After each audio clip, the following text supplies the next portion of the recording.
Magandang araw po mga ka-recap and welcome back po sa ating channel. Ngayon po ay ating ipagpapatuloy ang kwento ni Vlad ng Sora. Nagsimula na nga ang pangkat ni Sir Gregory sa pag-iimbestiga sa mga nawawalang kababaihan sa Sora. Kasama niya si Sir Cade at Vlad sa misyon nito. Sumama din sa kanila si Geodie. Napakasama ng panahon nang dumating sila sa lugar na yon. Mukhang hindi umaayon daw sa kanila ang panahon saad ni Gregory. Ayon kay Vlad, sa sama ng panahon, ay muntik na silang hindi makarating dito. Sinabi naman ni Gregory sa kanya na sa buhay, hindi lahat ay umaayon sa kanilang plano.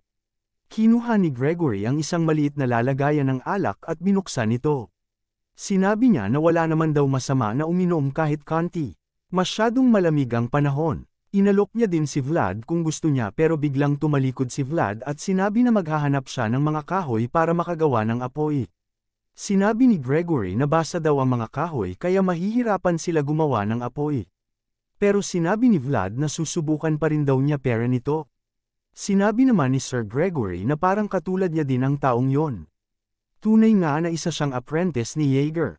Nagpatuloy na nga si Vlad sa paghahanap ng mga kahoy pero lahat daw na ito ay walang kwenta dahil puro basa ng ulan. Mukhang manginginig daw sila sa lamig ngayong gabi. Lumapit naman si Sir Cade kay Vlad at sinabi na magagamit daw nila ang kanyang nahanap. Maganda daw ito dahil maguwang sa loob, nagpasalamat si Vlad at inalok na siya na ang magdadala ng mga kahoy. Natahimik si Sir Cade kaya nalito si Vlad kung ano ang gustong sabihin nito sa kanya. Iniisip pa ni Sir Cade kung paano niya sisimulan ang sasabihin kay Vlad. Nahihiya niyang sinabi na hindi daw siya nakahanap ng magandang pagkakataon habang naglalakbay sila. Gusto niya lang sana magpasalamat kay Vlad sa ginawa niyang pagligtas sa kanila noong nakaraang taglamig laban sa multo.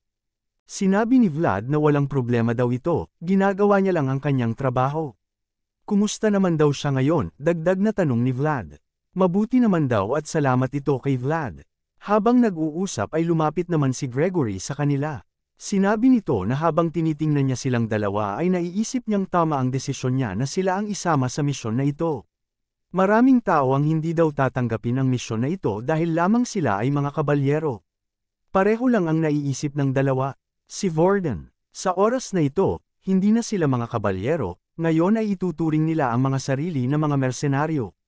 Simula sa punto na ito, nasa loob na sila ng teritoryo ni Baron Hoffman. Salamat daw sa pakikipagtulungan ni Black Bear, nahuli nila ang buntot ng grupo na ito pero wala pa silang matibay na ebidensya. Kahit daw nandito pa sila sa Hilaga, ang lugar na ito ay hindi nasakop ng mga Bayzid. Hanggang dito na lang ang supporta na maipapadala ni Joseph sa kanila. Ang misyon nila ay kailangang hindi sila makilala o mahuli habang iniimbestigahan ang village. Naiintindihan daw ba nila? Tanong ni Gregory sa dalawa. Naiintindihan daw nila. Bumalik na daw sila sa kanilang karwahe at kailangan nilang magtipid ng lakas para bukas. Habang naglalakad pabalik ay hindi maiwasan ni Vlad na tumingin sa lugar na pupuntahan nila. Sana daw, ang malungkot na pag-iyak na narinig niya noong araw, ay hindi niya marinig uli sa lugar na ito. Kinabukasan, dumating na nga ang grupo ni Sir Gregory sa isang maliit na village na sakop ng Hoffman Barony. Nagmamasid sila sa paligid kung may makikita pa silang kainahinala o kaya ay lugar na pwede nilang tuluyan pansamantala. Hindi maiwasan ni Sir Gregory na sabihin na pakiramdam niya ay may naghintay sa kanilang ambush na mangyayari.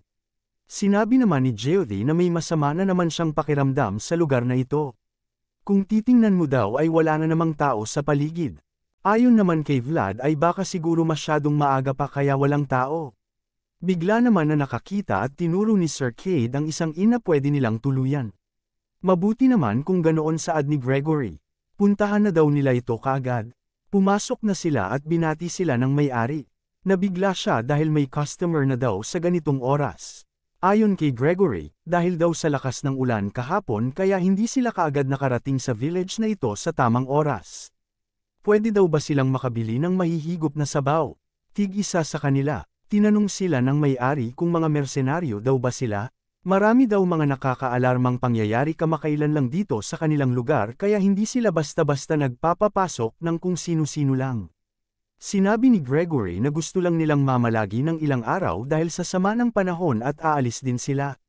Kung pwede din daw sana ay dito rin sila kakain at magbabayad naman sila. Napansin naman ni Vlad ang isang bata na nakatingin sa kanya. Mukha daw siyang si Zemina noong bata pa. Kinawayan ni Vlad ang bata at nahihiya naman itong nagtago sa isang kahon. Pero sa hindi inaasahan ay biglang tinawag ng boses si Vlad. Agad na tumalikod si Vlad at lumayo-layo sa mga kasamahan at kinausap ang boses. Ano daw ang nangyayari? Hindi daw ito ang nakasanayan niya sa boses na para bang nangangamba? Sinabi ng boses na mukhang tama ang lugar na pinuntahan nila. Napatigil si Vlad sa narinig niya. Tila nakaramdam din siya ng lamig sa buong katawan niya. Sinabi ng boses kay Vlad na ipapahiram niya ang kanyang mundo kay Vlad at subukang tingnan ang batang babae. Ipinikit ni Vlad ang kanyang kanang mata at tinitingnan na niya ngayon ang paligid sa pamamagitan ng mundo ng boses. Nagulat si Vlad sa nakikita sa kanyang harapan.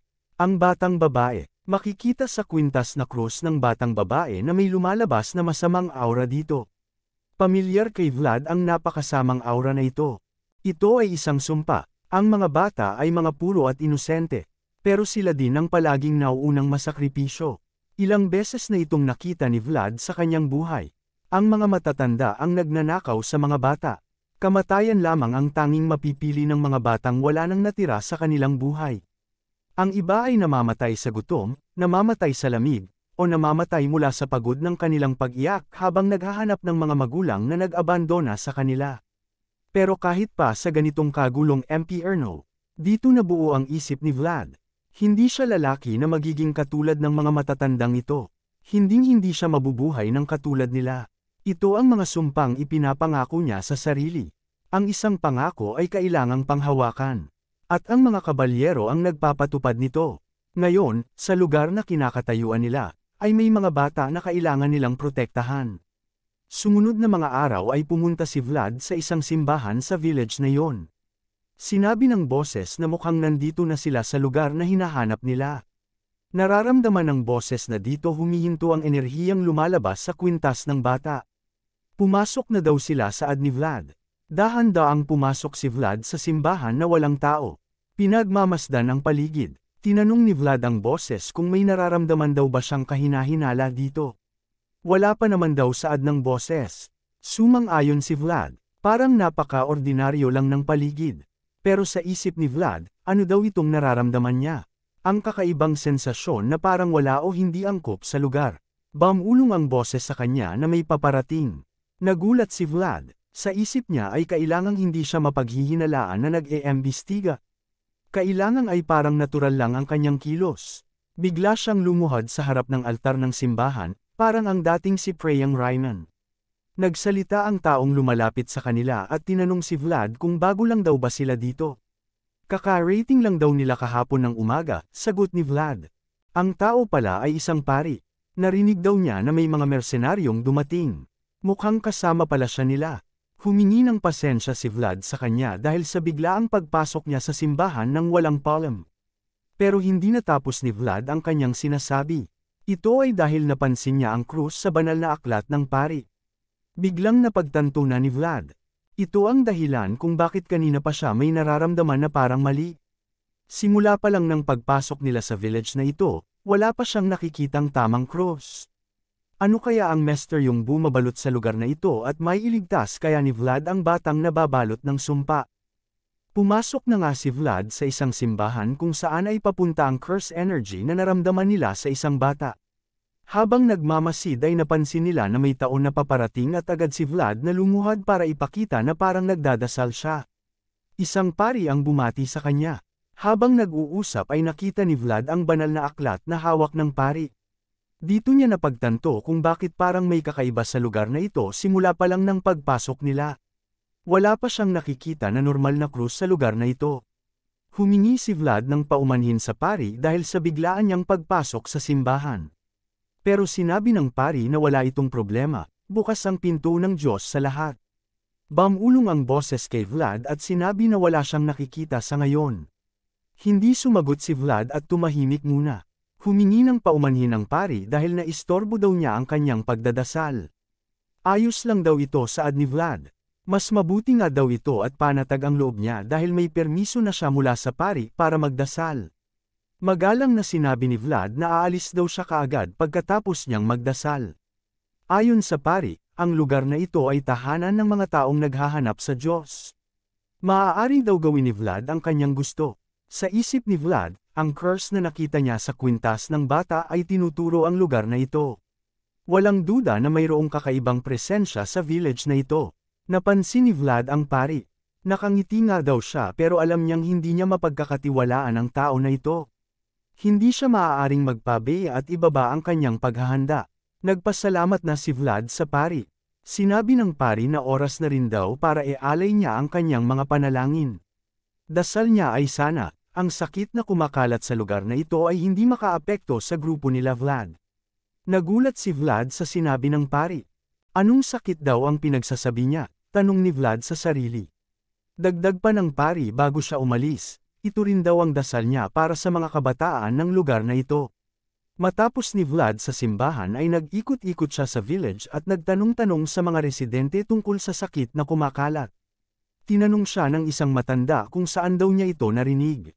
Ayon kay Vlad ay sinabi ito ng pari sa kanya kanina sa simbahan habang nagdadasal siya. Wala naman daw pala problema dahil ang pari mismo ang nagsabi. Sinabi ni Vlad sa kanya na kailangan nilang manatili dito sa village ng ilang araw pa dahil sa kanilang schedule.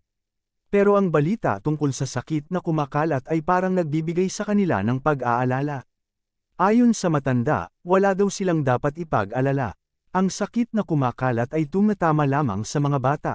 Nalito si Vlad, bakit daw sa mga bata lang, paano daw ito, dagdag na tanong ni Vlad. Hindi daw alam ng matanda at paano naman daw niya malalaman. Narinig niya na tanging mga village sa loob ng teritoryo ng Othman barony ang apektado ng sakit na ito. Siguro ay nagagalit na ang Diyos sa kanila. Hindi nga daw ito maganda para sa kanilang lugar pero wala naman silang magagawa. Nagpaalam na si Vlad sa matanda at nagpasalamat sa impormasyon na binahagi nito. Umalis si Vlad na malalim ang iniisip. Ang mga babae sa Sora ay nawawala, habang ang mga kabataan naman sa lugar na ito ay namamatay sa sakit. Pakiramdam niya ay sunod-sunod ito na mga hindi magagandang pangitain. Sigurado din siya sa kanyang sarili na hindi sakit ang kumakalat sa mga bata. Pero wala siyang ebidensya para patundayan ito. Tinanong ni Vlad ang boses kung kailangan daw ba nilang bumalik ng Sora at humiram ng holy item. Pero sinabi ng boses na ang hiram na holy item ay wala ring magagawa sa ganitong sitwasyon. Sa tingin ng boses, ang curse na lumalaganap sa lugar na ito ay kagagawa ng isang black magician. Tanging mga pari na dumaan sa matinding pagsasanay ang makakakilala nito. Tinanong ni Vlad kung paano daw nila nalaman ang tungkol dito, pero hindi rin alam ng boses. Naiinis naman si Vlad. Mayroon silang malakas na suspecha pero wala naman silang malinaw na ebidensya na magpapatunay dito. Pero biglang may narinig si Vlad sa hindi kalayuan. Boses ng bata at sinabi niya ang mga katagang bigay ito ng simbahan sa kanila. May isang misteryosong tao na kumakausap sa mga bata. Tiningnan niya ang kwintas ng isang bata. Ayon sa bata, binigay daw ito sa kanila ng pari. Lahat ng kaibigan niya ay nabigyan din. Tiningnan ito ng mabuti ng misteryosong tao at tila wala siyang masabi. Binalik niya ito sa mga bata at umalis na. Nagpaalam din ang mga bata sa kanya. Sinabi ni Vlad sa boses na mukhang kahina-hinala ang taong yon. Kung suswertehin daw sila ay maaari silang makakuha ng mga ebidensya. Binalaan naman si Vlad ng boses na mag-ingat. Sa tingin niya ay mukhang hindi ordinaryong tao ito. Pero iginiit ni Vlad na magiging maayos lang siya.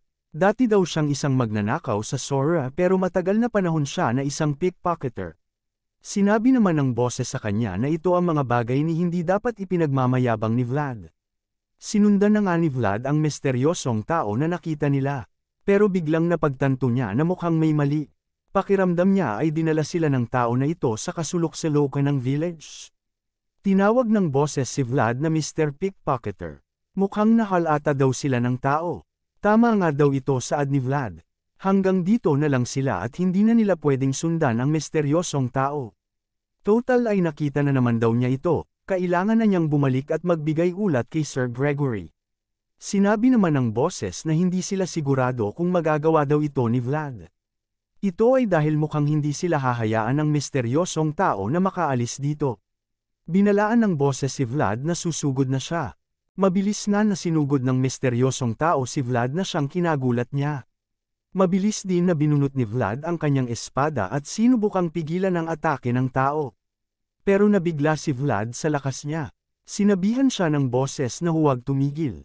Nasa kaliwa niya ang kalaban. Mabilis na nakaiwas si Vlad pero muntik na siya doon. Napa-atras si Vlad. Masyadong mabilis at malakas ang kalaban niya. Iniisip niya kung ano ang mga posibleng mangyari sa kanya. At dito niya na rin napagtanto. Matapos magsalubong ang kanilang espadang dalawa, ay masasabi niya na isang kabalyero din ang nasa harap nila. At hindi basta-bastang kabalyero.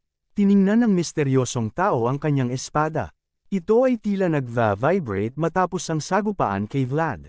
Tila may napansin din ng taong ito kay Vlad. Naghanda si Vlad sa posibleng pag-atake sa kanya ng misteryosong kabalyero na ito. Sa isip niya ay wala siyang paraan para malaman kung kasalukuyang kabalyero ang kalaban niya o dating kabalyero. Wala siyang magagawa kung hindi labanan ito ng seryoso. Pinaikit ni Vlad ang kanyang kaliwang mata. Ito ang tanda na gagamitin at susubukan niyang palabasin ang kanyang sariling mundo, ang aura. Mabilis din na sumugod ang misteryosong kabalyero sa kanya. Ang paraan para sa isang matagumpay na pag-atake ay nasa elemento ng sorpresa.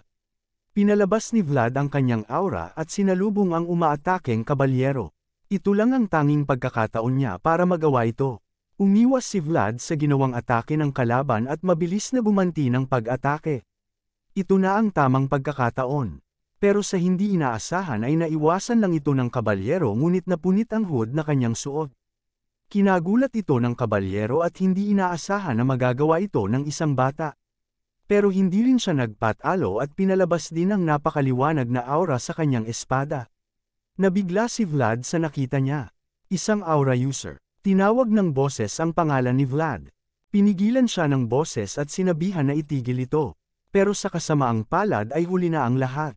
Hindi na niya mapigilan ang sarili sa pag-atake. Nagkasalubong ang espada ng dalawa at nagdulot ito ng napakaliwanag na ilaw sanhi ng pagsasalubong ng kanilang mga mundo. Nabalot ng alikabok ang paligid.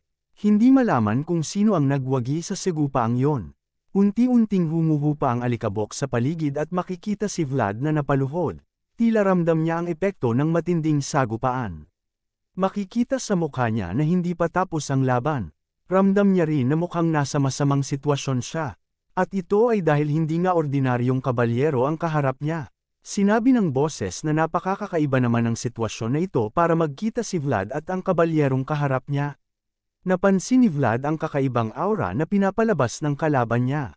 Hindi ito katulad sa mga aura na nakita na niya. Umiilaw ito ng napakaliwanag na tila nakakasilaw. Sinabi ng boses na ang taong kaharap niya ay isang Holy Knight. Sinabi ni Vlad na isang Holy Knight pala ang nasa harap nila. Kung ganoon ay kailangan niyang ayusin ang hindi pagkakaintindihan na ito. Pero ayon sa boses ay hindi siya sigurado. Sa tingin niya ay mukhang hindi na madadala sa pag-uusap ang sitwasyon ngayon. Mas mabilis daw ang espada habang ang pag-uusap ay mas matagal at magsasayang pa ng oras. Sa tingin ng boses, ang kabalyerong kaharap niya ay buo na ang isip kanina pa. At ito ay pabagsakin si Vlad kahit bago pa man sila mag-usap na dalawa. Magagawa pa kaya ni Vlad na mapag-usapan ang hindi pagkakaintindihan nila ng Holy Knight? Matapos nasundan ni Vlad ang isang misteryosong tao na kumakausap sa mga bata sa village ay agad silang nagkaroon ng engkwentro.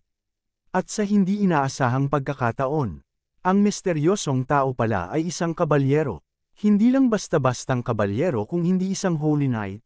Susubukan pa sana ni Vlad na kausapin ang kaharap niya pero sa tingin ng boses ay hindi ito magpapaawat. Agad na sinugod muli ng Holy Knight si Vlad. Sinabi ng boses kay Vlad na i-counter ang atake nito. Muling nagkasalubong ang espada ng dalawa gamit ang kani-kanilang aura. Ramdam ni Vlad ang lakas ng kanyang kalaban. Sa isip niya ay napakabigat ng mga atake ng babaeng ito. Kakaiba ito kumpara sa mga atake ni Pablo sa duelo nila sa Derrimar. Gumagamit daw ng aura ang kalaban niya na walang iniiwang bakas. Sinabi ng boses na ang ginagamit niyang aura ay ang blessing. Ang babaeng ito ay hindi na kailangang lumikha o palabasin pa ang sariling mundo niya para makagawa ng aura. At ito ay dahil ang salita ng Diyos ay nasa sa kanya na. Muling inatake ng Holy Knight si Vlad at nagliwanag ang paligid dahil sa aura na pinapalabas nito. Hirap na hirap si Vlad na pigilan ang mga atake ng Holy Knight. Sa isip niya ay hindi naman ito patas. Hindi siya makapaniwala na kaya ng babaeng ito na maging malakas gamit lamang sa pagtanggap sa salita at kalooban ng Diyos. Pero kahit sa ganitong sitwasyon ay may napansin si Vlad sa kalaban niya. Sa bawat pagsasalubong ng kanilang espada at bawat galaw ng kanyang kalaban. Hindi niya maiwasan na mapansin ang isang bagay. Totoo nga na ang blessing ng Holy Knight na ito ay nakakalunod. Puno naman ng mga opening ang kanyang bawat galaw.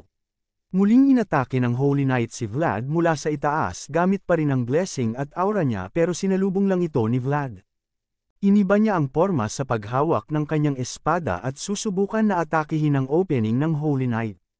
Biglang na-counter ni Vlad ang atakeng ginawa ng Holy Knight at agad nagkaroon ng malawak na opening ito. Nabigla ang Holy Knight sa ginawa ni Vlad.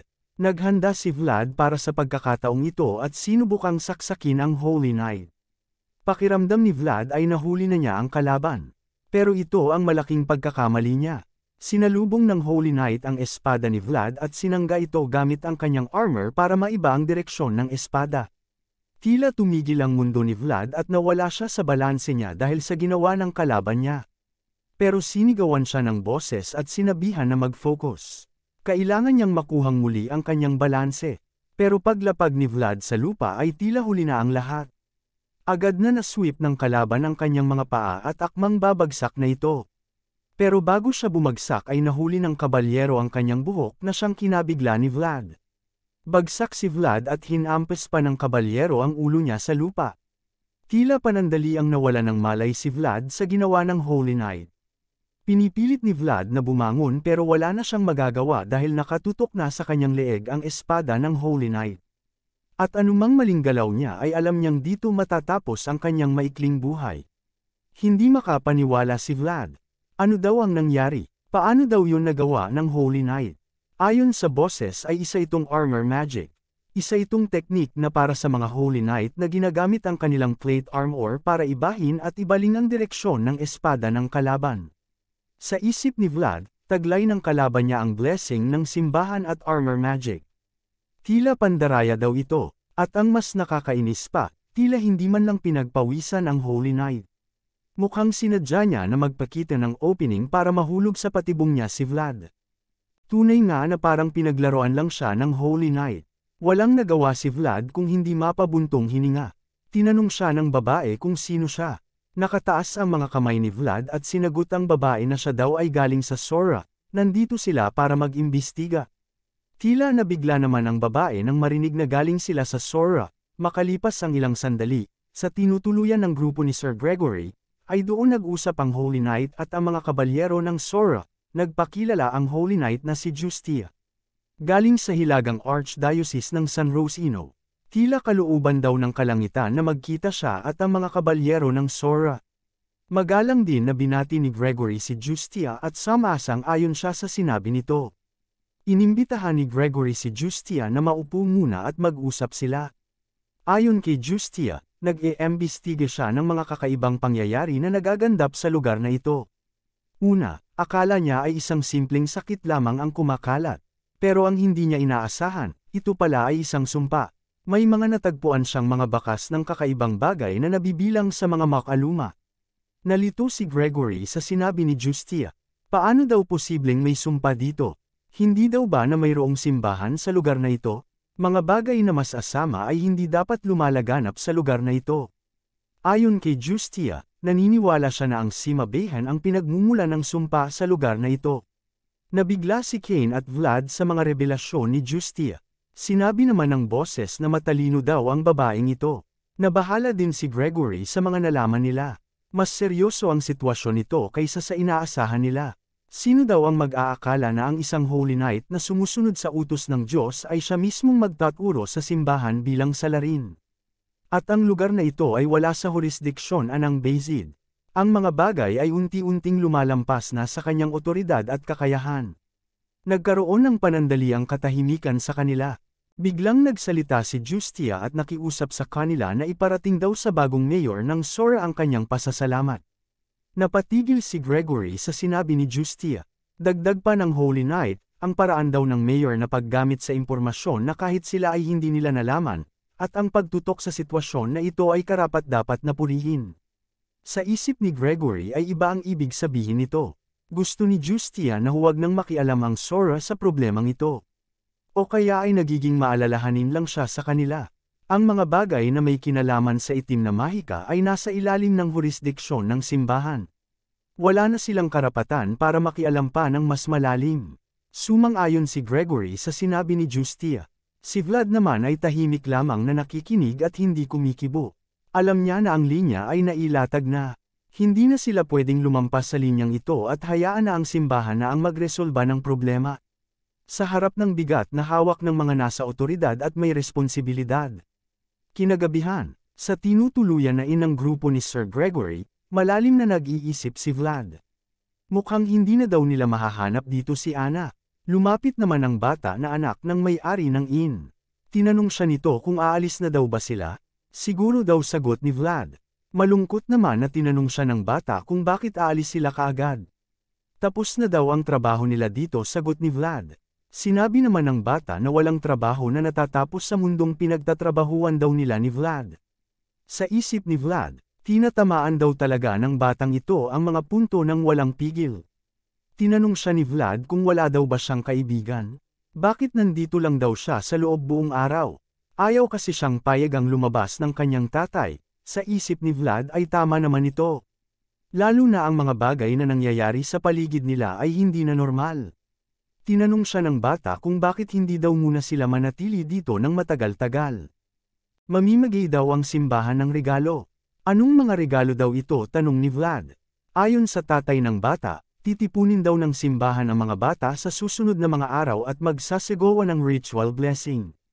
Lalo na sa panahon ngayon, ito ang mga bagay na kanilang pinapasalamatan. Kailan daw nila gagawin ito, tanong ni Vlad. Narinig daw niya na gagawin nila ito sa susunod na 3 o 4 na araw. Sinabi ng pari na siya mismo ang titipon sa mga bata. Tinanong ng bata si Vlad kung pwede daw ba silang manatili muna hanggang matapos ang ritual. Natahimik si Vlad at muling nag-isip. Kakapadala lang daw ni Justia ng mensahe gamit ang kalapati para humingi ng tulong. Hindi bababa sa 4 na araw bago pa makarating ang ibang Holy Night sa lugar na ito. Ito na ang pinakamababang tansya niya. Sinabi ni Vlad sa bata na mukhang pwede silang manatili hanggang matapos ang ritual. Natuwa naman ang bata sa sinabi ni Vlad. Kung ganoon daw ay may ibibigay siya kay Vlad. Ano daw ito? Isang singsing na gawa sa bulaklak. Nakangiting inabot ng bata ito kay Vlad. Paano naman daw naging singsing na gawa sa bulaklak ito kung walang bulaklak? Pero napagtanto ni Vlad na mukhang ginawa ito ng bata mula sa mga tanim na galami-amo na tumutubo sa mga pader ng inn. Ito ay village na kung saan walang bulaklak ang tumutubo kahit maliit. Tinawag na ng tatay niya si Marian para matulog na. Ayaw pa sana ng bata pero walang siyang magawa sa utos ng kanyang tatay. Tinanong niya ulit si Vlad kung nandito pa daw ba sila bukas paggising niya. Siguro, ito ang sagot ni Vlad. Masaya ang bata sa sagot ni Vlad. Pangako daw niya ito. Umalis na si Marian at aakyat na sana pero bigla siyang napatigil. Biglang nanginig ang buong katawan ng bata. At sa hindi inaasahan ay bumagsak ito. Nagulat ang tatay ni Marian sa nasaksihan at dali-dali itong sumigaw at tinawag ang pangalan niya. Nagulat din si Vlad sa sigaw na ito kaya tiningnan niya ang nangyari. Sinusubukan ng tatay na gisingin ang kanyang anak pero patuloy ito sa panginginig at wala nang malay ang mga mata nito. Dali-dali din si Vlad na lumapit. Sinabi ng boses na ipapahiram niya ang mundo niya kay Vlad, hindi daw nito marisosolba ang problema pero makakatulong naman ito para malaman ni Vlad ang sitwasyon. Ginamit ni Vlad ang mundo ng boses at tiningnan ang paligid sa pamamagitan nito. Nakakatakot ang nakikita ni Vlad. Nababalot ng itim na aura ang katawan ng bata. Tuluyan ng umepekto ang sumpa. Nag-iba ang ekspresyon sa mukha ni Vlad dahil sa sinabi ng boses. May iligtas pa kaya ni Vlad si Marian at ibang mga bata bago dumating ang tulong ng mga Holy Night. Matapos nga na sumigaw ng tatay ni Marian dahil sa pagkahimatay ng kanyang anak ay mabilis na bumaba sila Sir Gregory at ang ibang mga kabalyero. Tinanong ni Gregory kung ano ang problema. Dumating din si Justia para tingnan ang sitwasyon. Nadatnan nilang nangingitim at nanginginig ang bata habang umiiyak naman ang kanyang ama at hindi alam ang gagawin. Sinusubukan niyang gisingin ito pero wala pa rin. Tinanong ni Sir Gregory si Justia kung alam ba niya ang nangyayari sa bata. Sinabi ng boses kay Vlad na ang hininga ng bata ay unti-unting hinihigop papalabas sa bata. Tiyak siyang ang sumpa ang humihigop sa life force ng bata mula sa katawan niya. Napapamura na lang si Vlad sa kanyang sarili. Ang puting usok na nakikita niya ay papunta sa direksyon ng simbahan. Paano daw niya kaya ito maipapaliwanag sa mga kasamahan na nakikita niya ito? Pero biglang nagsalita si Justia. Mukhang napansin daw ng mga kalaban ang kanyang presensya. Hindi siya naging maingat sa kanyang mga galaw. Sa isip ni Justia, akala niya ay sapat niyang nalimitahan ang sarili.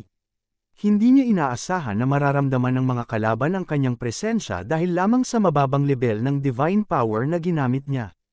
Tumalikod na si Justia at tila hindi nito maitago ang kanyang kinikimkim na emosyon. Napansin naman kaagad ito ni Gregory at Vlad.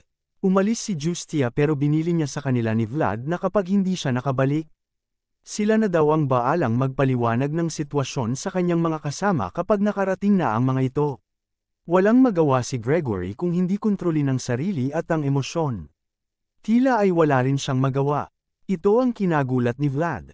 Tinatanong niya sa sarili kung bakit walang ginagawa si Gregory. Ito daw ba ay dahil sa mga limitasyon ng kanilang responsibilidad at awtoridad? Hindi maitago ni Vlad ang galit at pagkapiken dahil sa nangyayari at sa sitwasyon nila. Walang ano-ano'y biglang nakarinig ng sigaw at panaghoy sila Vlad mula sa iba't ibang bahay sa village na iyon. Hindi lang si Marian ang nakakaranas ng epekto ng sumpa, pati na ang ibang mga bata ay naapektuhan na rin. Hindi mapakali ang kanilang mga magulang dahil sa nangyayari. Sinusubukan nilang gisingin ang kanilang mga anak pero wala na itong mga malay at bumubula na ang mga bibig. Sa gabing yon, nabalot ng sigawan at iyakan ng buong village dahil sa mga nangyayari sa mga bata. Galit na galit si Vlad. Sa isip niya, hiniling niyang makatakas sa squatter ng Sora hindi lang para makaligtas siya. Hinangad niya ang espada hindi dahil gusto at hinahangaan niya ang mga kabalyero. Kapag tumayo lang siya at pinanood ang mga pangyayaring ito, ay parang wala na ring pinag-iba kung nanatili siya sa squatter at eskinita ng Sora. Hindi siya papayag ng ganito na lang. Susugod siya at haharapin ito.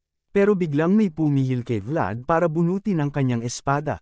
Ito ay si Gregory. Sinabi ni Gregory na naiintindihan niya ang nararamdaman ni Vlad ngayon. Pero kailangan daw niyang makinig muna sa kanya.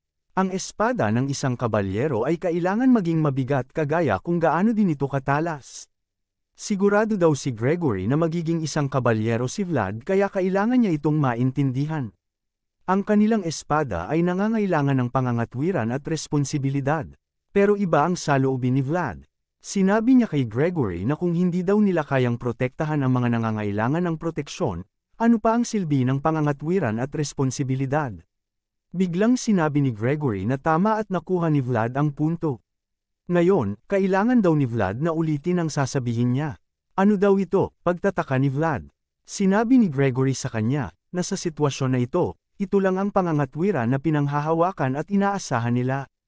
Sa kabilang banda naman sa simbahan ng village na yon, may maitim na aura na bumabalot sa isang kampana at tila ang puting usok na galing sa katawan ng mga bata ay dito napupunta. Dumating na nga si Justia sa simbahan at nakikita ang lahat ng ito. Hindi niya lubos maisip na sa simbahan mismo nagaganap ang kasamaang ito. Pero kahit gaano pa daw kalakas ng itim na kapangyarihan na bumabalot sa lugar na ito, isa pa rin itong simbahan na nakatayo sa lupang ginawa mismo ng Diyos. Ipapaalam niya sa kanila na walang sino man ang makakahadlang sa kalooban ng Diyos. Binuksan na ni Justia ang pinto at pumasok sa simbahan. Pero hindi niya inaasahan ang madadatnan. Sa harap ng altar sa pader ay may isang marka na gawa sa isang pulang bagay na tila parang dugo. Pero mas nanlaki ang kanyang mata nang bumungad sa kanya ang kawalang hiya na nangyayari sa loob ng tahanan ng Diyos. Ang simbahan ay puno at nababalot ng mga ritual at kasulatan na gawa sa itim na mahika. Tila dito nang gagaling ang epekto ng sumpa sa mga bata. Sa isip ni Justia ay isa itong kalapastanganan sa Diyos. Biglang nagsalita ang pari at sinabi na dumating daw ng maaga ang Holy Night kaysa inaasahan niya. Pero nagtataka siya bakit mag-isa lang daw siyang pumunta dito. Dahil kung silang dalawa lang daw ang nandirito, hindi nila maiaalay ang kanilang mga dasal para sa mga tao dito. Nakakatakot ang mga tingin ng pari sa kanya. Nagtataka naman si Justia kung ano ang ibig sabihin ng pari na mga tao dito sa loob ng simbahan. Ang simbahan daw ay puno ng kakaiba at hindi pangkaraniwang enerhiya pero wala siyang nararamdaman na ibang tao sa loob nito. Hindi pa tapos sa pagsasalita si Justia ay agad siyang nagulat sa biglang nangyari. May naramdaman siyang hindi kanais-nais na pumilibot sa labas ng simbahan. Nagsilabasan ang mga tila zombie na mga babae sa paligid ng simbahan. Tila ang enerhiya ng mga ito ay nanggagaling sa kampana na humihigop ng buhay ng mga bata. Biglang nagpalabas din ng itim na mahika ang pari sa kanyang mga palad, sinabi ng pari na ngayon daw, ay oras na niya, para simulan ang paglilingkod. Agad na sumugod ang mga zombie nang napakabilis sa loob ng simbahan. Pilit na kinakalampag nila ang pinto ng simbahan hanggang sa tuluyan na nila itong masira. Mukhang nagulat si Justia sa nakikita niya. Mga babaeng zombie. Nagsasalita ang mga ito na hindi daw sila makakita at sobrang dilim ng paligid. Hinahanap nila ang kanilang mga anak.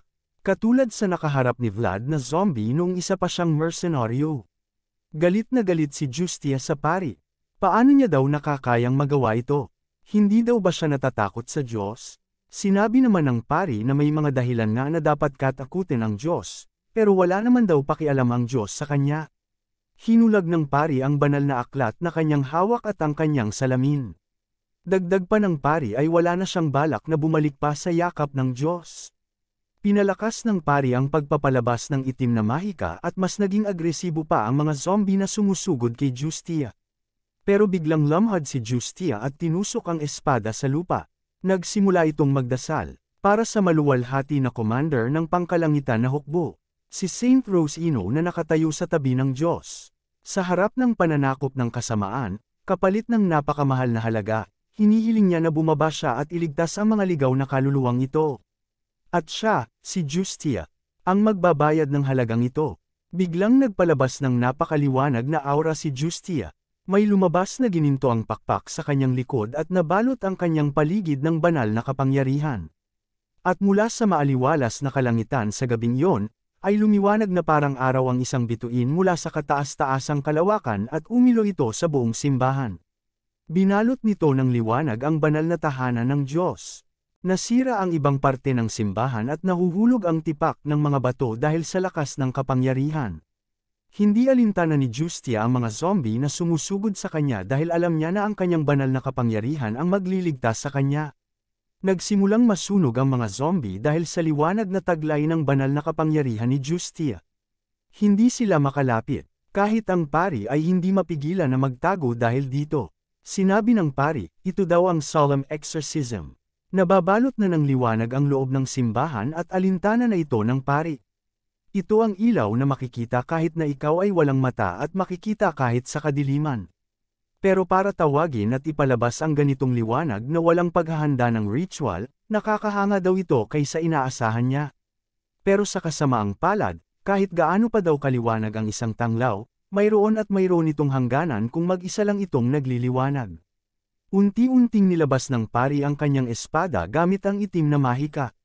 Dagdag pa niya, ang ginagamit na kapangyarihan ng Holy Knight ay mayroong malaking kapalit. Ito daw ay isang milagro na napapalabas lamang kapalit ang haba ng buhay ng isang kabalyero. Sigurado siyang alam ito ng Holy Knight kaysa sa iba.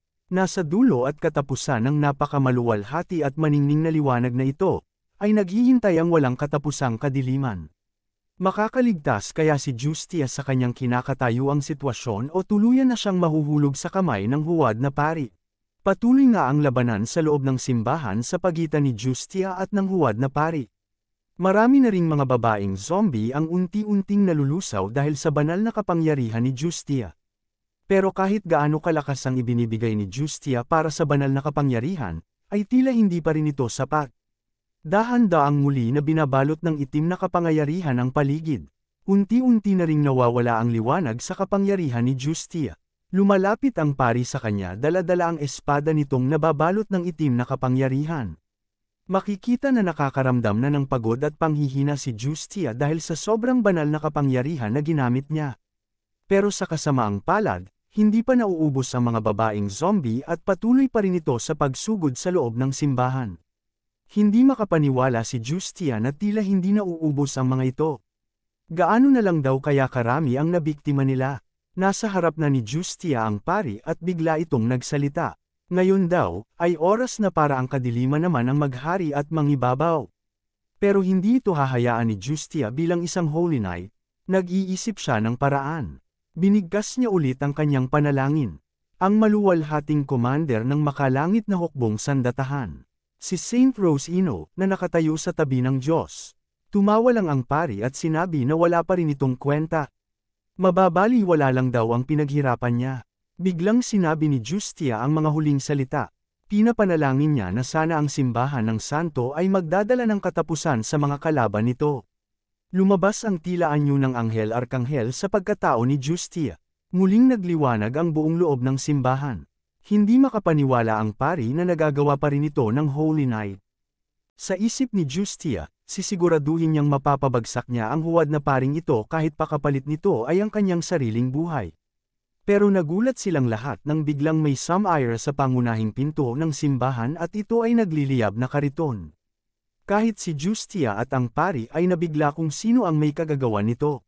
Biglang sinigawan ni Vlad si Justia na umalis daw ito sa dadaanan niya. Sa likod ni Justia ay ang kariton na tinutulak nila Vlad para sugurin ang simbahan. Mabilis na umilag si Justia at dumaan ng napakabilis ang nagliliyab na kariton. Sumigaw si Gregory na bilasan pa nila ang pagtulak sa kariton. Pero tila hindi pa rin ito alintana ng pari. Hindi siya umalis sa kanyang kinakatayuan sa kabila ng paparating na nagliliyab na kariton. Nakakatawa daw ito. Agad na winasak ito ng pari gamit ang kanyang itim na espada. Nagkalat ang umaapoy na mga parte ng kariton na ito. Puno ng gaas at mga bagay na madaling masunog ang kariton na ginamit nila Vlad. At sa gitna ng naglalagablab na apoy ay sumulpot si Vlad sa gitna at agad na inatake ang huwad na pari. Sinabi ni Vlad na samobra na ang pari sa kanyang ginagawa ng idamay nito pati na ang mga batang walang kamuwang-muwang. Minura agad ni Vlad ang pari at inatake. Agad na nagkasalubong ang espada ng dalawa. Patuloy ang palitan ng atake ni Vlad at ng pari sa gitna ng unti-unting nasusunog na simbahan. Nagsalubong ang tingin ni Vlad at ng pari habang naglalaban. Hindi maiwasan na tumingin ng pari sa mga mata ni Vlad at nakita ang kanyang refleksyon. At doon ay nakita niya ang isang kakaibang nilalang sa loob ni Vlad. Isang makapangyarihang tao na tila kayang apakan ang lahat. Biglang nagsalita ang pari ng kakaiba. Sinabi niya na nakikilala na niya ngayon kung sino ang nasa harap niya. Hindi niya akalain na magkikita daw sila muli dito. Nagtataka naman si Vlad sa pinagsasabi ng pari. Itigil na niya daw ang walang kwentang mga salita na ito at mamatay na lang. Agresibong inaatake ni Vlad ang pari dahil sa sobrang galit. Pero hindi ito madali dahil tila isa ring mandirigma na may malawak na karanasan ang pari. Habang lumalaban si Vlad ay tinutulunang naman ni Gregory si Justia dahil nanghihina na ito. Si Sir Cade naman ay abala sa pagtaboy sa mga zombie na lumalapit. Kinumusta ni Gregory ang lagay ni Justia. Sinabi ni Justia na kay Gregory na alam nila ang kanilang ginagawa ngayon dito ay magdudulot ng problema sa kanila sa huli. Sinabi ni Gregory na wala na silang magagawa. Namamatay na ang mga bata at hindi nila magawang tumunganga na lang. Pero ano daw ang ekswaktong nangyayari dito? Tanong ni Gregory kay Justia. Ayon kay Justia ay kailangan nilang pumunta sa tower kung nasaan ang kampana. Sa kampana daw mismo nang gagaling ang sumpa na umaapekto sa mga bata at nagpapalabas ng mga zombie. Nag-iisip si Gregory kung ano ang magandang gawin. Wala na silang oras para gumawa ng magandang plano at umaksyon ng maingat. Kailangan nilang hatiin ang grupo kahit na delikado. At dahil hindi rin isang aura user si Sir Cade, kailangan niyang gumawa ng desisyon na naayon sa kapabilidad nila. Napatingin si Gregory kay Vlad. Napagdesisyonan niya na kailangan niya si Vlad na maunang pumunta doon. Biglang inipon ni Gregory ang kanyang lakas sa kanyang mga paa. Pinaikit niya ang kanyang kaliwang mata at unti-unting pinalabas ang kanyang sariling mundo. At pagdilat niya ay lumabas ang aura sa kanyang mata. Sumigaw siya at sinabi sa pari na nandirito siya. Napakabilis na sumugod si Sir Gregory sa kanila ni Vlad habang naglalaban at walang ano-ano'y sinunggaban ni Gregory ang pari at nabitawan nito ang itim na espada. Nagulat si Vlad sa bilis ng pangyayari. Kahit ang pari ay tila pansamantalang nawalan ng malay. Napakalakas ng impact ng pagbagsak nilang dalawa. Pero hindi pa tapos si Gregory dito. Bigla niyang inutusan si Vlad at sinabi na ayon kay Justia, mayroong kakaibang nangyayari sa kampana. Hindi daw niya alam kung ano ito pero kailangan daw puntahan ito ni Vlad at sirain. Agad na sumunod si Vlad nang walang pag-aalinlangan. Tumawa ang pari at tinanong kung saan daw siya pupunta. Nagpalabas muli ito ng itim na mahika sa kanyang daliri. Agad na nabaling ang atensyon ng mga zombie kay Vlad. Inis na inis si Vlad sa pinaggagawa ng pari sa mga babaeng zombie. Pero walang takot pa rin si Vlad na sumugod sa harap ng napakaraming zombie. Isa-isa niya itong pinabagsak pero alam niya na biktima lang din ang mga ito. Nahihirapan si Vlad dahil sa dami nila at hindi niya kayang isa-isahin ito. Pero biglang may tumama na panang may taglay na banal na kapangyarihan sa isang zombie. Tila agad itong nasusunog matapos tamaan. Paglingon ni Vlad ay nakita niya si Sir Cade pala ang may gawa nito. At sinusuportahan siya ni Justia gamit ang banal na kapangyarihan. Sinabi ni Sir Cade na siya ang baalang magbigay daan kay Vlad. Huwag daw itong tumigil sa pagtakbo. Agad na sumunod si Vlad at didiretso na sa itaas ng tower kung nasaan ang kampana. Napakaliwanag na tila ba isang araw ang kapangyarihan ni Justia. Isa-isang tumatama ang pana sa mga zombie at agad na namamatay ang mga ito. Diretso pa rin si Vlad sa pagtakbo pero hindi maiwasan na ang ibang mga zombie ay makalapit sa kanya. Sinabi ng boses kay Vlad na kailangan niya pang mas bilis na makapunta sa itaas. Naiinis na si Vlad at agad nang pinalabas ang kanyang mundo para gumamit ng aura. Umalis daw silang lahat sa daraanan niya. Napakbilis na pinabagsak ni Vlad ang mga zombie gamit ang kanyang aura at mabisang swordmanship. Pero kahit pa mga zombie ito, nakakaramdam pa rin si Vlad ng galit dahil alam niyang mga dating tao rin ang mga ito. Mabilis na umaakyat si Vlad sa itaas ng tower. Sa isip niya ay kailangan ng matapos ito sa lalong madaling panahon. Suot-suot ni Vlad sa kanyang daliri ang singsing na gawa ng bata at binigay sa kanya. Ang lahat na mundo sa kalavakang ito ay mahalaga, pero hindi lahat ay kayang protektahan ang kani-kanilang mga sarili. Katulad ng isang inosenteng bata na ang nais lang ay makipagkaibigan. Pero silang mga kabalyero ay ang mga tao na nanumpa para protektahan ang iba. Kaya kapag ang mga tulad nila na kabalyero ay nasa lugar o sitwasyon na kung saan ay kailangan ng tulong nila. Kung nasa sitwasyon na kailangan nilang umaaksyon, huwag silang magdalawang isip. Paapuyin nila ang kanilang mga sarili para maging isang tanglaw na magbibigay liwanag sa kadiliman. Ito ang pangalawang batas ng Swordmaster. Magtatagumpay kaya si Vlad sa pagligtas sa village na ito o tuluyan ng mababalat ito ng lagim. Patuloy pa rin ang pagsugod ng mga babaeng zombie sa kampo ni Sir Gregory. Pero makikita din sa mga mata nito na naluluha ang mga ito. Pero walang hirap itong tinatapos ni Sir Gregory. Nakakalmot din ng ibang zombie si Sir Gregory, pero wala lang ito sa kanya. Ito ay dahil sa kanyang aura. Patuloy lang ang pagpapabagsak ni Gregory sa walang tigil na pagsugod ng mga zombie. Napakalakas ng impact ng atake ni Gregory na para ba ang katangian ng kanyang aura ay lakas. May sumubok muling umatake sa kanya sa likod pero bigla itong bumagsak dahil sa tama ng pana sa ulo. Unti-unti itong nasusunog dahil sa holy power na nasa pana. Tamang-tama ang pag-asinta ni Sir Cade sa zombie. Hingal na din si Sir Cade at dumudugo na rin ang kanyang mga daliri. Napamura naman si Sir Gregory. Sana daw ay ganito rin siya kapopular sa mga babae sa araw-araw ng buhay niya. May mga zombie pa rin na sumusubok na abutin siya. Sinabi ni Sir Gregory na marami na siyang nakitang masasamang bagay ngayon araw. Kasama na dito ang walang tigil na pagngiti ng pari na nakakainis. Sinabi naman ng pari na gawin daw niya ang gusto niyang gawin. Dahil siya ay isang nilalang na kahit kamatayan ay hindi siya kayang pigilan. Tila mas lalong nagalit si Gregory sa mga sinasabi niya. Tingnan daw nila kung makakapagsalita pa siya matapos niyang putulin ang ulo nito. Pero hindi pa rin mapigilan ng huwad na pari na tumawa. Tama, tumawa lang daw siya hanggang sa huli dahil ito ang katapusan. Isang napakalakas na slash ang pinakawalan ni Gregory na dumagundong sa buong simbahan. At sa isang iglap ay lumipad ang ulo ng huwad na pari. Bumagsak ito sa sahig at wala ng buhay ang katawan nito.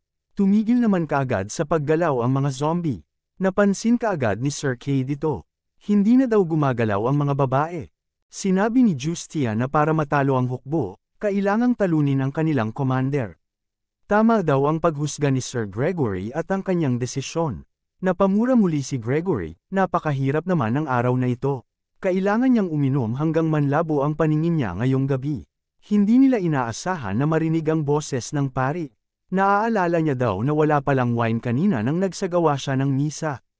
Napatigil si Sir Gregory nang narinig niya ito. Kahit si Justia at Sir Cade ay tila nanlamig din ang kanilang katawan dahil sa sama ng enerhiya na bumabalot sa simbahan. Biglang nagsalita pugot na ulo. Kung hindi naman daw masyadong abala ay nais niya rin makainom kahit kaunti ng alak ni Gregory. Ano daw ang nangyayari pagtataka ni Gregory? Bigla naman gumalaw ang katawan ng pari sa likod ni Gregory. Sumigaw si Sir Cade at binalaan si Gregory. Tumayo ang katawan ng pari at agad rin ito naramdaman ni Gregory. Tila nanlamig siya at pinagpawisan. Biglang lumabas ang asul na apoy sa katawan ng pari.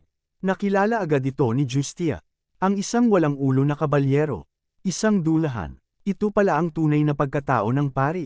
Patuloy naman si Vlad sa pag-akyat sa itaas ng simbahan papunta sa kampana para sirain ito at nang mapigilan ang sumpa. At dumating na nga siya sa tuktok. Ang kampana ay napupuno ng napakalakas na dark magic. Sa isip ni Vlad ay ito na ang pagkakataon niya. Sinabi ng boses sa kanya na ito ay isang sumpa na gawa ng isang noble na warlock. Ibigay daw ni Vlad ang lahat na lakas niya at sirain ang spell sa isang atake lang. Agad na sumunod si Vlad sa utos ng boses. Pinalabas ni Vlad ang kanyang mundo at tila nasa itaas siya ng isang kalmadong lawa. Iniipon niya ang kanyang lakas para sa isang atake na makakasira sa sumpa. Pero hindi niya inaasahan ang isang matinding panganib na nagbabadyang pumihil sa kanya. Ang dulahan. Sinigawan ng boses si Vlad na umiwas. Tila nakaramdam si Vlad ng takot at panganib. Unti-unting nawawasak ang kinakatayuan ni Vlad. Ano daw ang nangyayari at bakit yumayanig? Kapag hindi siya umalis ay matatabunan siya ng mga bato kapag gumuho ito. Sa likod ni Vlad ay napansin niya ang bubong ng simabehan na kung saan ay hindi apektado ng bitak. Mabilis siyang tumalon ay pumunta sa bubong habang iniiwasan ang mga malalaking bato na nawawasak. Tagumpay nga nakarating siya sa kabilang bubong pero hindi niya inaasahan na hanggang doon ay maaabot ng mga bitak ng bato. Unti-unti ring nasira ang kinakatayuan niya kaya wala siyang magawa kung hindi tumalon pababa sa labas ng simbahan. Malalaking bato rin ang sumunod kay Vlad sa pagpagsak at napakalaking impact ang tumama sa simbahan. Unti-unting kumakalma ang sitwasyon sa paligid at si Vlad ay napaluhod dahil sa pagod sa pag-iwas sa mga bato. Ano daw ang nangyayari? Pero pagtingala ni Vlad ay lumantad sa kanya ang nawasak na simbahan. Naramdaman muli ni Vlad ang napakasamang energy na nanggagalin sa simbahan. Biglang may nagsalita at sinabi na nakakahanga daw ang pinakita ni Vlad. Napakagaling ng paglanding niya mula sa itaas ng simbahan. Dahan-daang lumingon si Vlad para tingnan kung sino ito. Ito ay walang iba kung hindi ang dulahan. Minura siya ni Vlad at sinabi na alam na niya sa simula na hindi siya isang tao. Ano daw ang nangyari sa iba niyang kasamahan? Nasaan na daw sila Gregory, Cade, at Justia? Sinabi ng dulahan na ang buhay ng tatlong kabalyerong yon ay wala namang halaga para sa kanya. Ang tanging gusto niya ay ang hawak-hawak niya sa kanyang mga kamay. Ang black magic na nasa itaas kanina ng tower na humigop sa buhay ng mga bata. Galit na galit si Vlad nang makita ito. Sinabi niya sa dulahan na ibalik ito. Pero sinabi ng dulahan na kung kaya daw ni Vlad subukan niyang kunin ito sa kanya.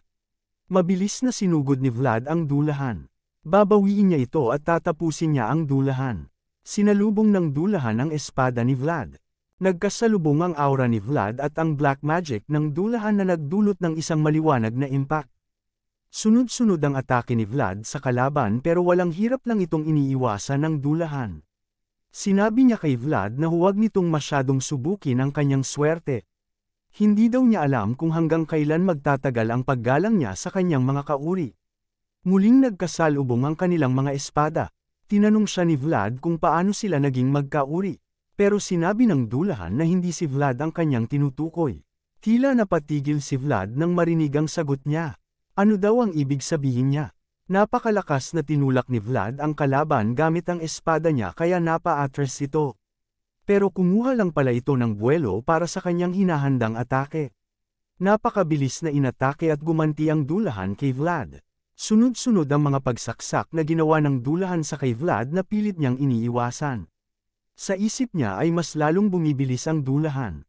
Kapag nagpatuloy ito, hindi na niya kayang gumanti sa ganitong kabilis na mga atake.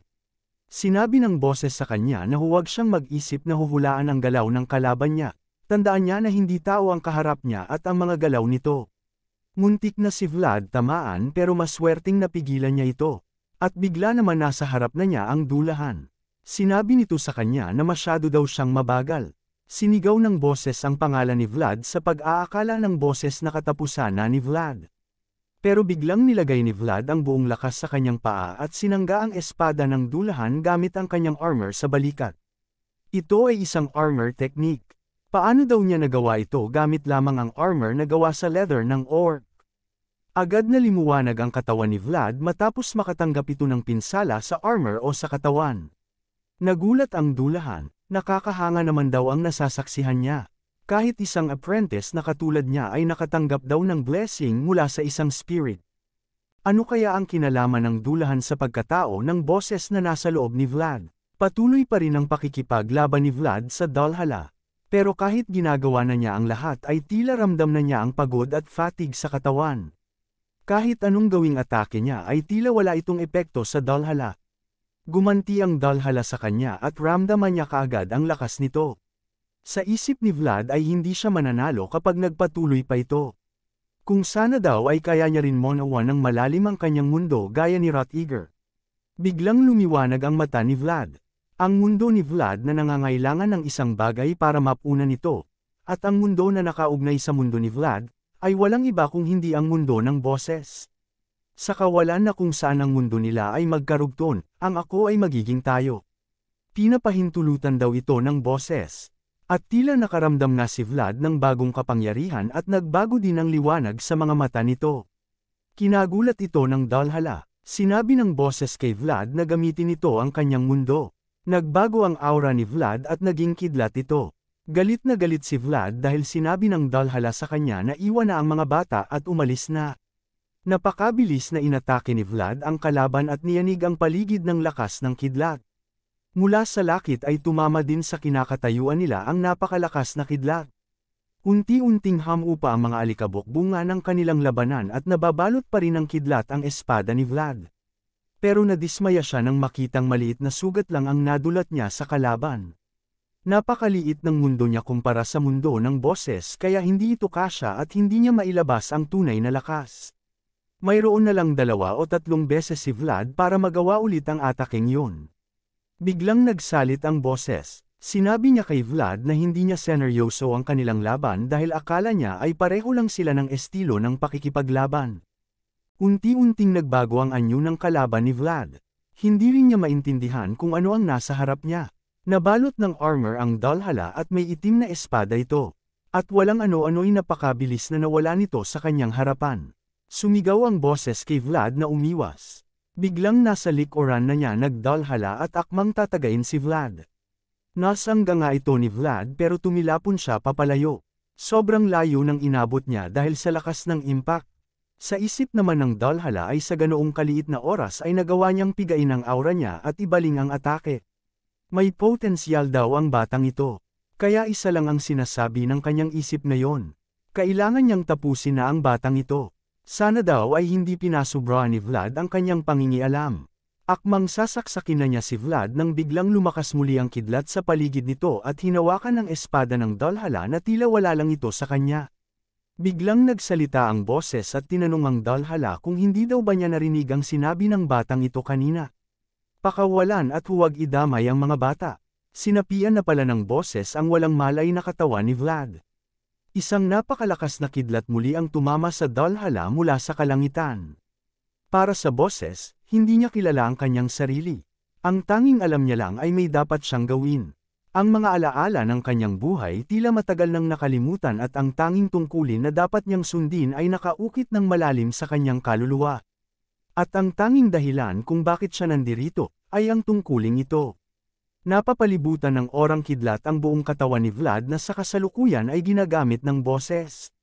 Tinanong ng boses ang Dalhala kung bakit hindi magawang hayaan ng mga nakakatanda ang mga bata.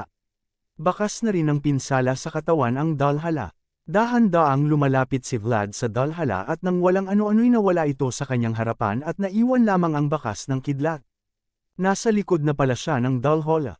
Gulat na gulat ito. Hindi siya makapaniwala na mas mabilis pa si Vlad kaysa kanina. Napa-atras siya pero hindi pa rin siya tinantana ni ng boses. Hinawakan ni ng boses ang dalhala sa ulo at hinampas ito sa lupa.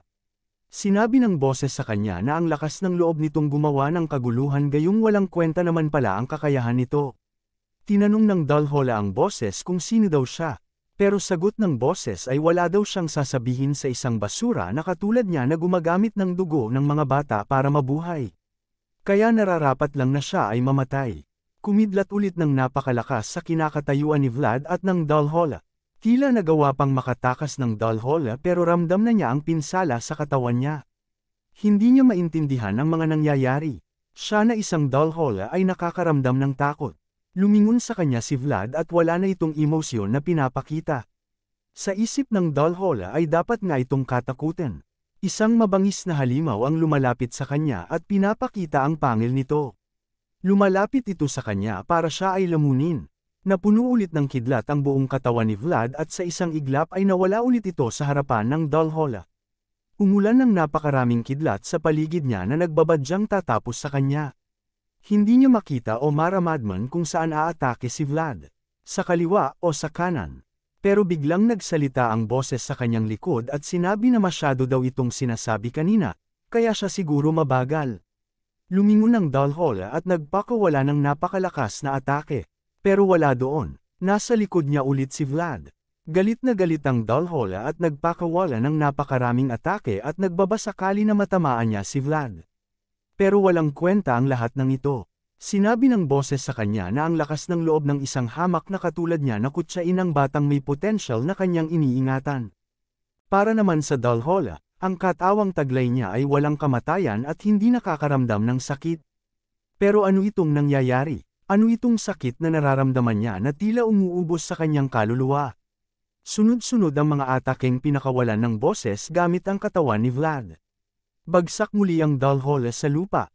Paanong mayroong isang nilalang na nandirito sa mundong ito katulad ng nasa harap niya? Sinaksak ni Vlad ng espada ang dalhala sabay pakawala ng kidlat. Isa lang ang binigkas ng boses. Ibalik na niya daw ito. Ibalik na niya ngayon din. Sunod-sunod na sinaksak ng boses ang dalhala habang hindi niya binabalik ang mga kaluluwa ng mga bata. Tila binuksan ng boses ang armor ng dalhala gamit lamang ang kanyang mga kamay. Umalingaw ang sigaw ng dalhala. Sa loob pala ng katawan niya nakatago ang mga kaluluwa ng mga bata at nakita ito ng boses. Hinawakan ng boses ang bilog na nanglalaman ng mga kaluluwa at nilabas niya ulit ang kanyang orang kidlat.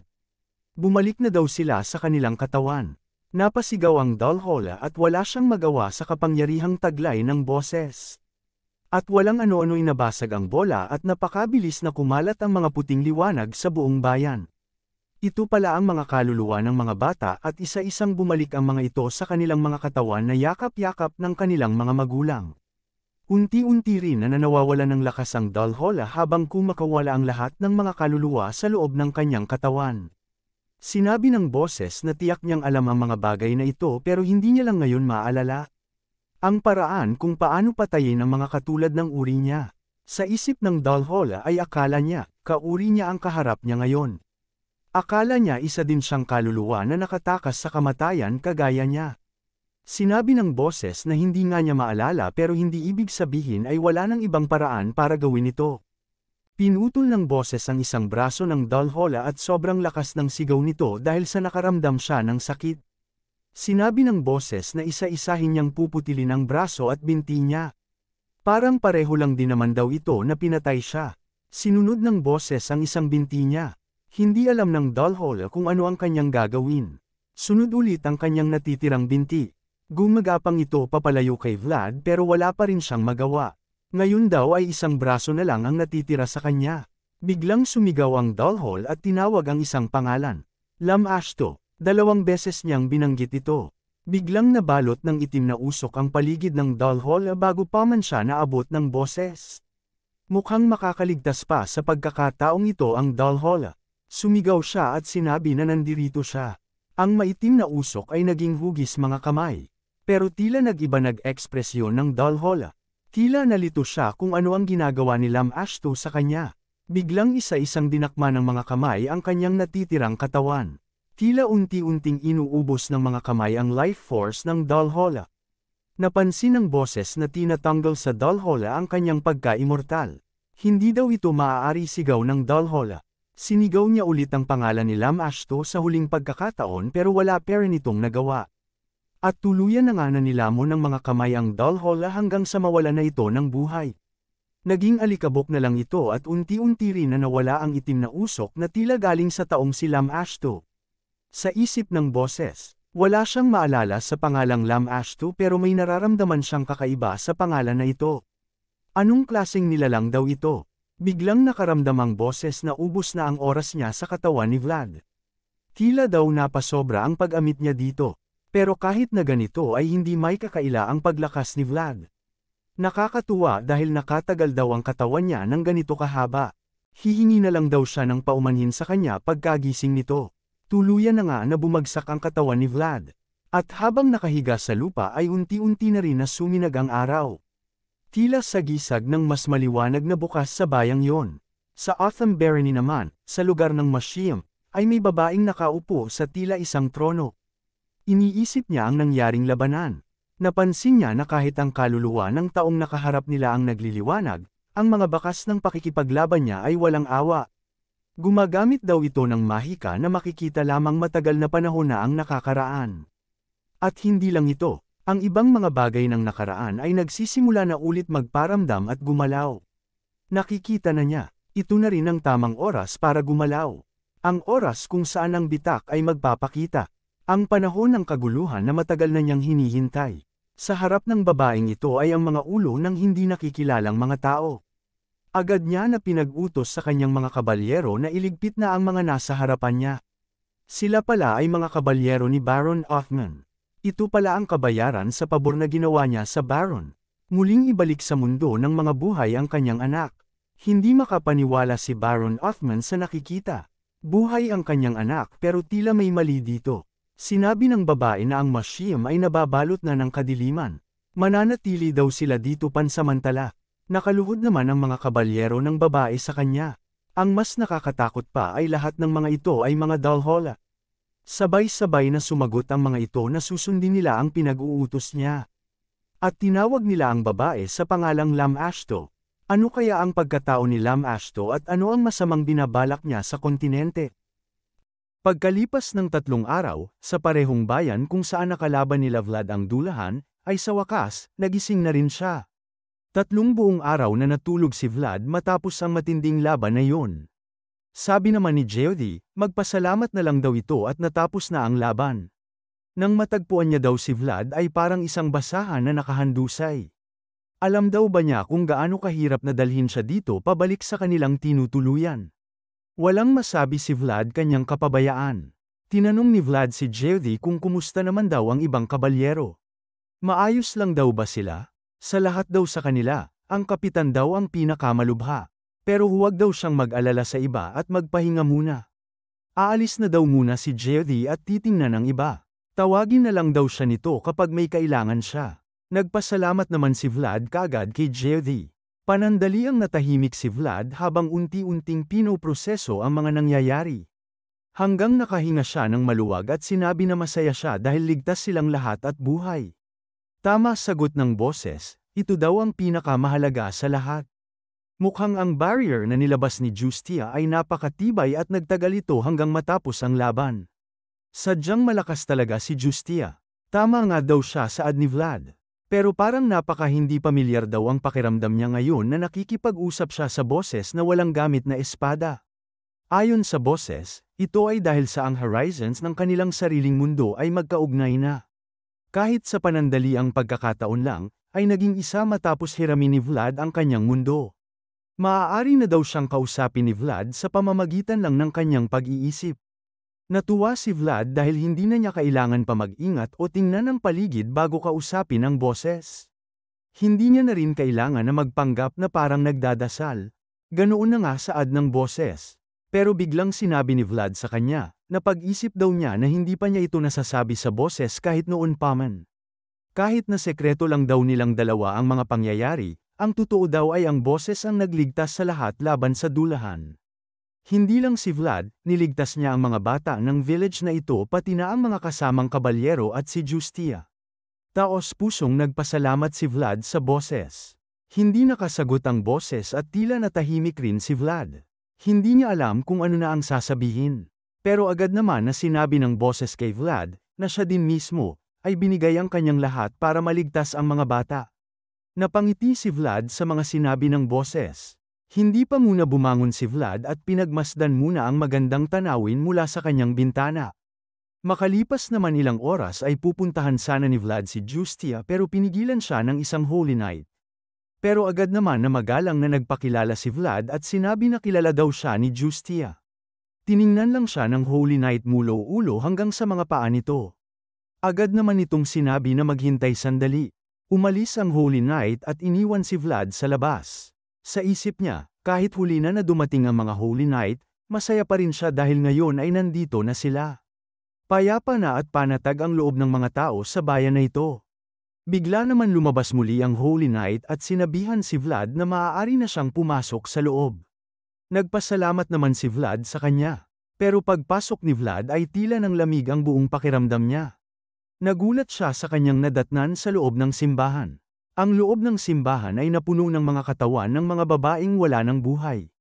Sa isip ni Vlad, hindi niya napagtanto ang lahat ng ito dahil sa kaguluhan at pakikipaglaban niya. Pero ngayong hamupa na ang gulo, hindi niya akalain na ganito karami ang naging biktima ng kalaban. Tinanong naman ni Justia si Vlad kung ano da ang kanyang ginagawa dito. Humingi ng pahintulot si Vlad sa kanya na kung maaari ay susuyurin niya ang lugar dahil may kailangan siyang hanapin. Sinabi ni Justia na nakumpirma na ni Sir Gregory ang mga nawawalang mga babae. Pero ayon kay Vlad ay may personal siyang hinahanap. Hindi muna sumagot si Justia. Pero pinayagan niya din si Vlad sa isang kondisyon na kailangan itong pumunta sa kanya matapos mag-ikot para mabasbasan siya dahil hindi nila alam kung may mga natitira pang mga masamang enerhiya sa paligid. Isa-isa na ngang tiningnan ni Vlad ang mga katawan ng mga walang buhay na babae. Pero biglang may napansin si Vlad. Isang katawan na may kulay kayumanggi na buhok. Dahan-dahan niyang tinanggal ang takip nito sa mukha. Tila nadismaya si Vlad na nakaramdam ng kirot sa kanyang puso. May natitira pa sanang pag-asa sa kanya na sana ay hindi niya makita ang babae sa lugar na ito. Pero lahat ng ito ay naglaho nang nakita niya ang walang buhay na katawan nito. Naaalala pa niya ang mga panahon na magkakasama sila sa Rose's Smile. Tiningnan ni Vlad ang magandang mukha ng babaeng ito. Sinabi niya na masyadong malupit ang buhay at mundong ito. Sana sa susunod na buhay nito ay huwag na itong gumawa ng mga delikadong bagay. Sana daw ay maipanganak siya mula sa magandang pamilya at sana ay mamuhay ito ng minamahal ng mga taong nakapaligid sa kanya. Humingi ng paumanhin si Vlad sa kanya. Paumanhin dahil wala daw siya tabi nito at hindi na iligtas sa panahong kailangan nito ng tulong. At sa araw din na yun ay tuluyan nang namaalam si Vlad sa isang babaeng tinuring niyang pamilya at nakakatandang kapatid na babae. Makalipas ang ilang oras pumunta si Vlad sa tent kung saan nakapwesto si Justia. Nag-uusap sila tungkol sa nangyaring labanan. Tinatanong ni Justia si Vlad kung paano nito natalo ang dulahan.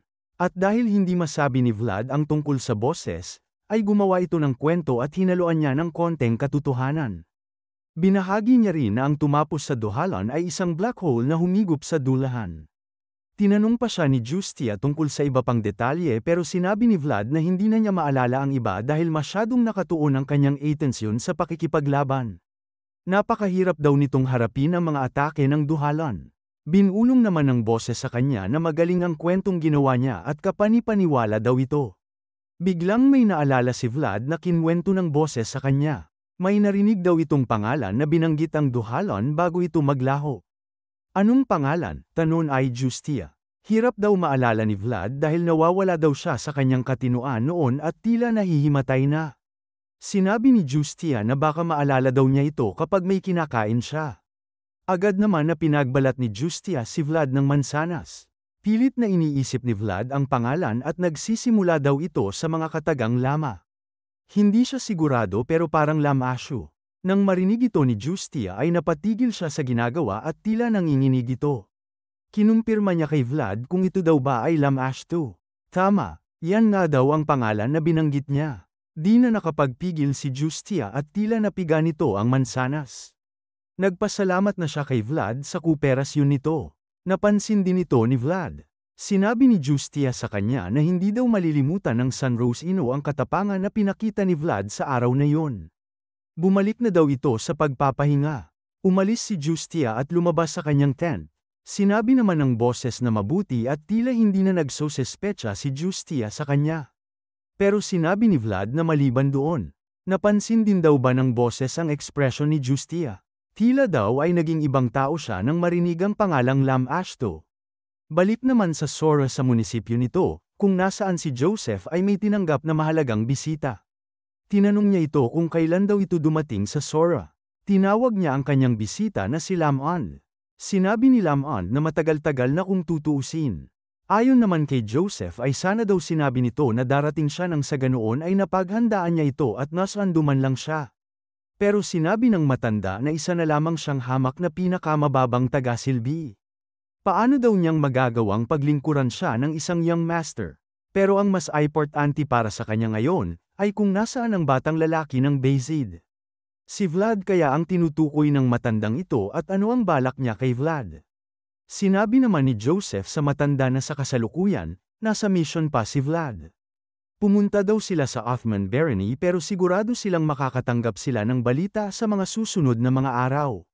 Namangha naman ang matanda dahil isa pa lamang siyang tagasilbi pero pinapadala na sa isang misyon. Sa katanuyan daw ay nagkausap sila ng patriarch bago siya pumunta dito sa Sora. Mayroon na lamang siyang natitirang isang dukat kaya gusto na niya itong tapusin na. Tila nagulat si Joseph at Yeager sa sinabi ni Lam-on.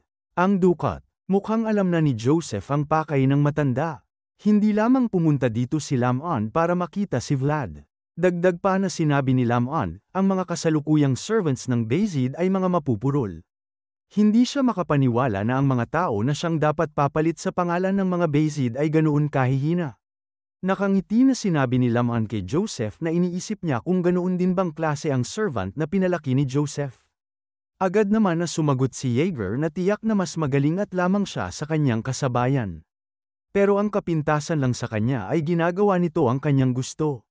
Tila napaikan naman si Yeager nang sinabi ni Lam-on, para purihin daw ng isang mainitin ang ulo na katulad ni Yeager ang batang ito, sigurado ay mapakikinabangan nga ang bata.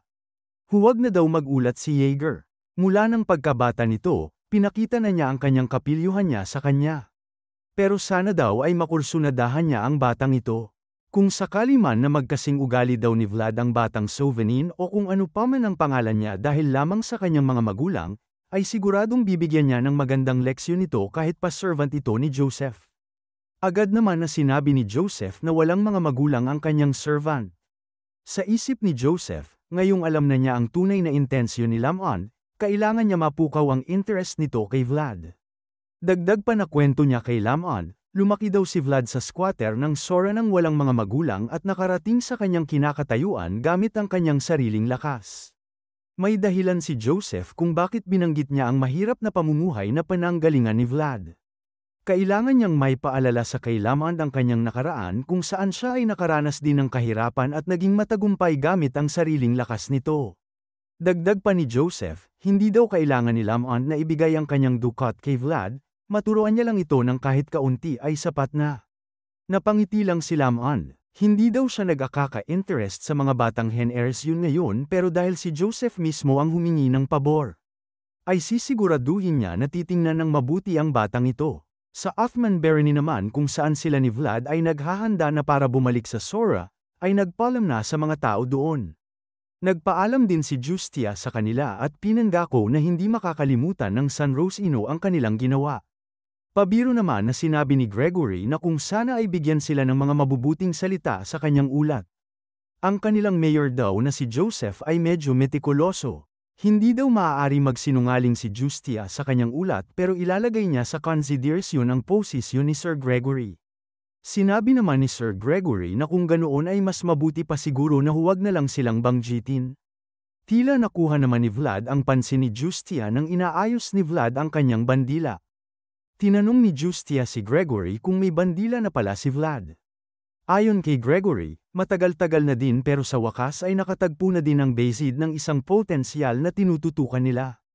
Binibigyan daw nila si Vlad ng mabuting pagtrato. Sa isip na Justia, ang mga bakas ng matinding labanan, isang servant ang nagtataglay ng kakaibang espiritu para labanan ang isang dulahan.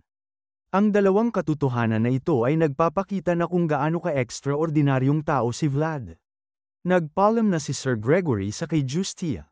Hiniling naman ni San Rosino ang kanilang kaligtasan at basbas ni San Rosino. Masaya naman ang mga tao na nagpaalam sa kanila ni Vlad at Sir Gregory, nakangiti si Vlad na lumingon sa kanila at nagpaalam din. Ngayong nawala na ang makakapal na mga hamog sa lugar na ito, mas maganda na ngayong tingnan ang village. Ayon kay Sir Gregory, ang lugar na ito ay dating puno ng liwanag. Tila nangyari ang lahat dahil sa duhala na yun. Nakangiti naman si Vlad at panatag na ang kanyang loob. Sa halip na ilibing sa isang madilim na lugar kagaya ng eskinita ng Sora.